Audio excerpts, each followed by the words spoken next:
Hello everyone. So today in this video, we'll discuss the design procedure that need to be followed for the design of V-builds.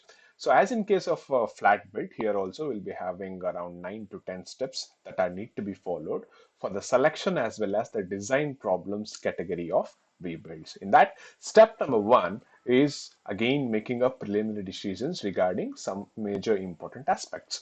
Number one is the material of the pulley, where generally we take it as the cast iron because it has the good damping property. And the service conditions. So here the service factor is calculated based on the table 14.9, which is in page number 322. How to take the service factor from that particular thing, we shall discuss in the next slide. So this is the table which you get from 14.19, where it specifies the correction factor Ks. So this particular correction factor Ks has to be selected based on the type of the driven. So there are many driven units like light duty machines like agitators, exhausters, centrifugal pumps, even the medium duty machines, the various are there. Heavy duty machines, we have plenty of it. Based on the thing which is given in the problem, we have to select either this, or this. Okay. And driving unit, which kind of motor it has been using. So based on that, you have to check here whether it is squirrel cage, synchronous, shunt motor, or induction motor. You have to check here. Remember it, type A is nothing but the type M here, and type B is nothing but the type N here. Okay, based on the driving as well as the driven unit, you have to select the suitable service factor here. In this also, he has given three options: whether your machine is running up to 10 hours per day, or your machine is running from 10 hours to 16 hours per day, or your machine is continuous in service, no 24 cross 7. Okay, based on that also, you have to select the correction factor.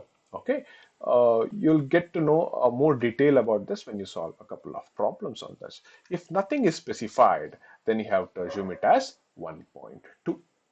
Okay, once you have calculated the service condition, service factor, that is Ks, you have to calculate the design power. So design power is given by the power rating of the motor into the service factor. So power rating of the motor is nothing but the power need to be transmitted. So that into multiplied by the service factor will give you the design power. So this is your step number one. Now, coming to the step number two, this is belt selection. This is the most important step in your V-belt selection procedure, design procedure. So, for the belt selection, so basically you must know that V-belts come in five types. That is A, B, C, D, and E, is it? So you have to select a suitable type, whether you want type B, whether you want type C, type D, based on the power, design power, which you have calculated in the previous step. So for that, you have to refer the table number 14.14, which is at the page number 314, sorry.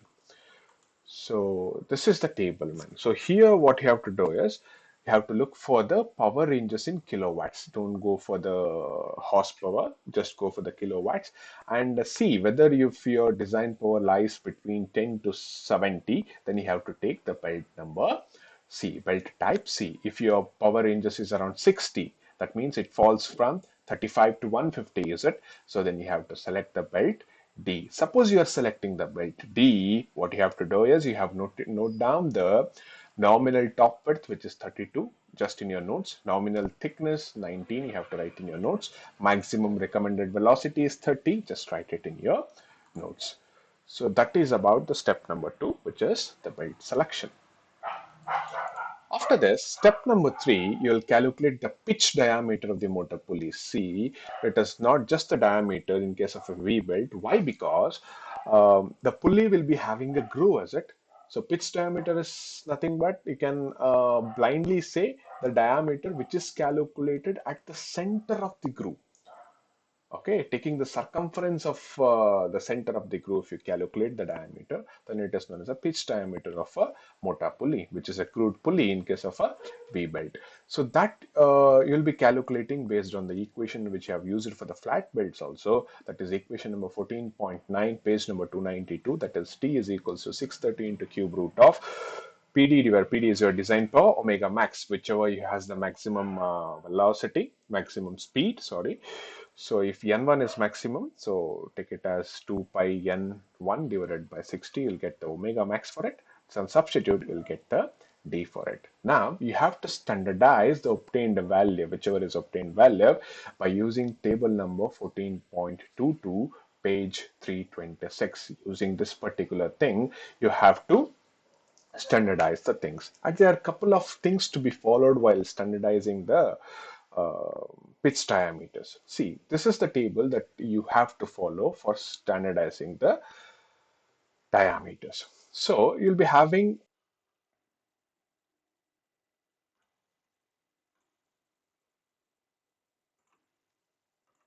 so based on the type of belt you have selected, always go by the preference number one. Don't take preference number two while standardizing the value.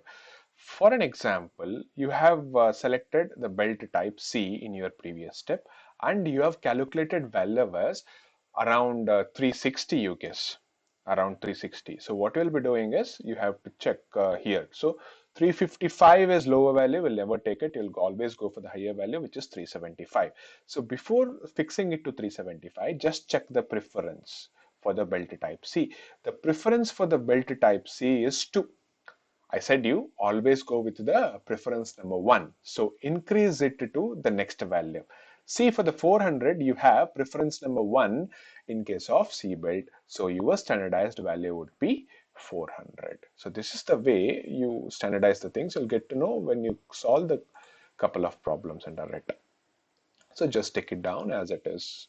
Okay.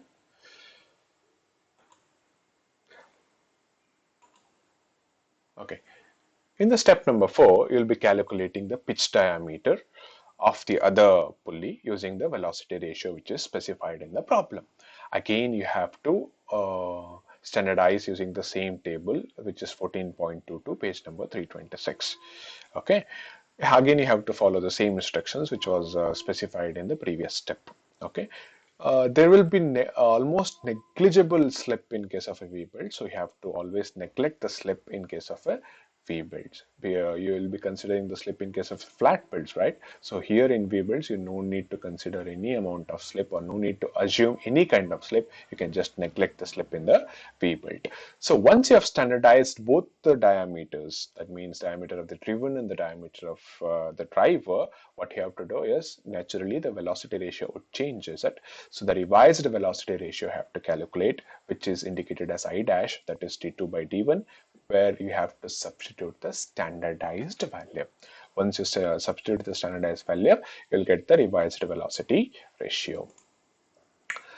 So after that, step number 5, we have to calculate the belt speed. V is equals to pi d1 n1 by 60. You can calculate it very easily, but make sure you have to cross check whether the calculated belt speed is less than the maximum recommended velocity, which you have noted down in step number 2. So in the step number 2, you have noted down the maximum recommended velocity for every category of the belt based on the belt you have selected, right? You have noted down. So that particular thing has to be higher than the obtained value of this. Okay, that means your calculated value of the belt speed should be less than the maximum recommended velocity. In the step number 6, you will be calculating the approximate center distance as 1.5 times of capital D plus small d. So you just calculate the C approx and keep it. In step number 7, you'll calculate the pitch length of the belt. Again, I told you the pitch length is nothing but the length which is measured across the center of the groove. So that is known as the pitch length of the belt. That is calculated using the equation number 14.15 D, which is in the page number 295. Just go and check the equation. You'll find this particular equation. L is equals to 2C plus 1.57 capital D plus small d plus capital D minus small d whole square divided by 4C.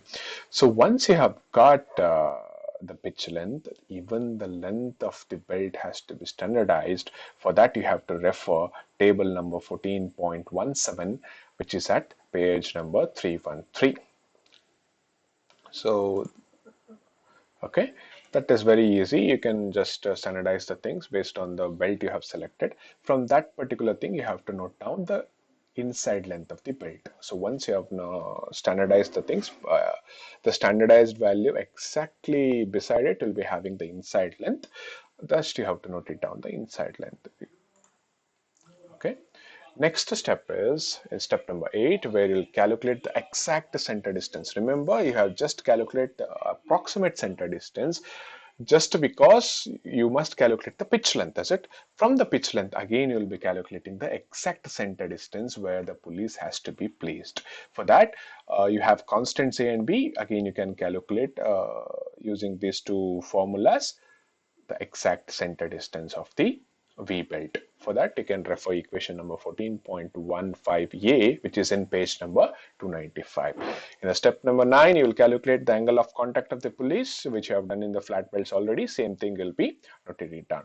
Just to take care that your calculated angle of contact should be always greater than 120 degrees. Just to have a be cautious about it.